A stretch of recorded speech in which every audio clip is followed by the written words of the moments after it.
Bonjour, nous allons continuer le chapitre M5, énergie et chute. Alors en deuxième partie, nous allons parler de la conservation de l'énergie mécanique. Qu'est-ce que l'énergie mécanique justement? Alors l'énergie mécanique d'un objet est l'énergie liée à son mouvement. On la notera EM, M bien sûr pour mécanique. Alors on calcule l'énergie mécanique à l'aide de la formule suivante.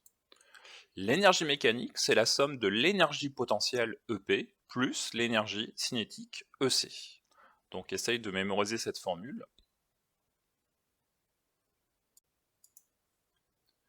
Alors on va prendre un exemple, c'est l'étude d'un pendule. Alors un pendule c'est quoi? C'est un objet qui oscille au bout d'un fil. Donc tu vas regarder la vidéo d'un professeur qui explique justement la fameuse conservation de l'énergie mécanique. Je réexpliquerai cette vidéo juste après.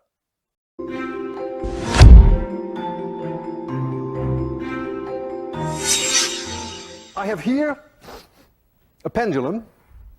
I have an object that weighs 15 kilograms and I can lift it up 1 meter, which I have done now. That means I've done work. MGH is the work I have done, believe me. I've increased the potential energy of this object. 15 times 10 is about 150 joules. If I let it fall, then that will be converted to kinetic energy. If I would let it swing from 1 meter height, and you would be there and it would hit you, you'd be dead. 150 joules is enough to kill you. They use these devices, they're called a wrecker ball. They use them to demolish buildings. You lift up a very heavy object, even heavier than this, and then you let it go, you swing it, thereby converting gravitational potential energy into kinetic energy, and that way you can demolish a building. You just let it hit, and it breaks a building. And that's the whole idea of wrecking. So you are using then the conversion of gravitational potential energy to kinetic energy. Now, I am such a strong believer of the conservation of mechanical energy that I am willing to put my life on the line. If I release that bob from a certain height, then that bob can never come back to a point where the height is any larger. If I release it from this height and it swings, then when it reaches here, it could not be higher. There is a conversion from gravitational potential energy to kinetic energy back to gravitational potential energy, and it will come to a stop here. And when it swings back, it should not be able to reach any higher, provided that I do not give this object an initial speed when I stand here. I trust the conservation of mechanical energy for 100%. I may not trust myself. I'm going to release this object, and I hope I will be able to do it at 0 speed, so that when it comes back, it may touch my chin, but it may not crush my chin. I want you to be extremely quiet, because this is no joke. If I don't succeed in giving it 0 speed, then this will be my last lecture. I will close my eyes. I don't want to see this. So please be very quiet. I almost didn't sleep all night. 3, 2, 1, 0.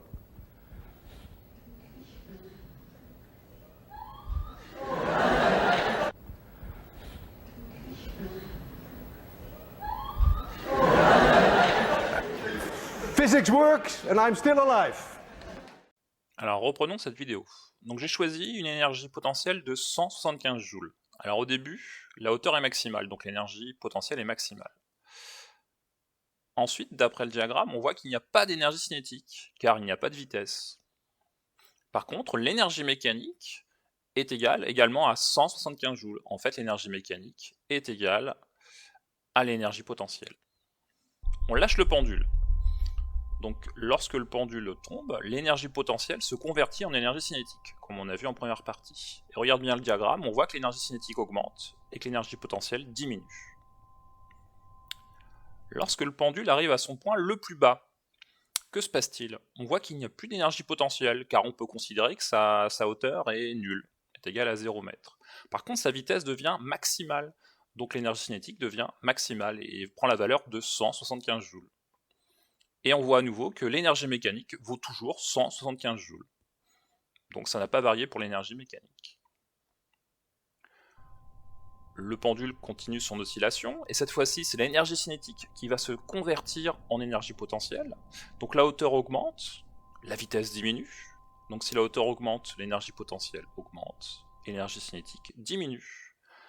Quand le boulet arrive à nouveau à son point le plus haut, la hauteur est maximale, donc l'énergie potentielle vaut 175 joules, d'après le diagramme. L'énergie cinétique, le boulet n'a plus de vitesse, donc il n'y a plus d'énergie cinétique.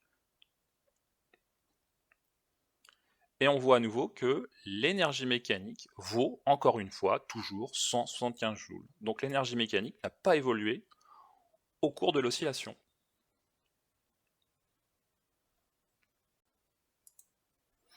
Alors prenons 4 images du diagramme d'énergie au cours de la descente du boulet. Regardez bien, à chaque instant de la descente du boulet, on voit que l'énergie mécanique ne varie pas.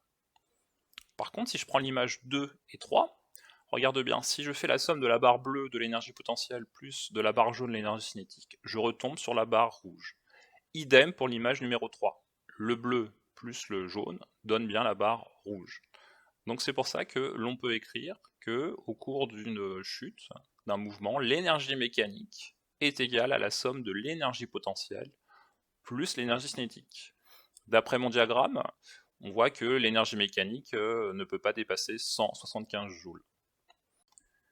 Alors si je reprends l'image finale du professeur, lorsque le boulet revient sur lui, si on garde en tête la relation l'énergie mécanique est égale à la somme de l'énergie potentielle plus l'énergie cinétique, on voit que d'après cette relation, l'énergie maximale potentielle est forcément au maximum de 175 joules. C'est-à-dire que la hauteur maximale ne pourra pas dépasser la hauteur du menton. Le boulet ne pourra pas avoir plus d'énergie que l'énergie initiale. On voit d'ailleurs également que finalement le boulet n'atteint pas tout à fait le menton car il y a toujours une petite perte. Donc lors du mouvement, le boulet a frotté dans l'air et également il y a une friction entre le câble et le support du câble. Mais on peut considérer que ces frottements sont négligeables. Donc s'il n'y a pas de frottement, on dit qu'il y a conservation de l'énergie mécanique lors d'un mouvement. Voilà, j'espère que je n'ai pas été trop vite, n'hésite pas à revoir les vidéos avant de répondre au quiz, et bon courage et à bientôt j'espère.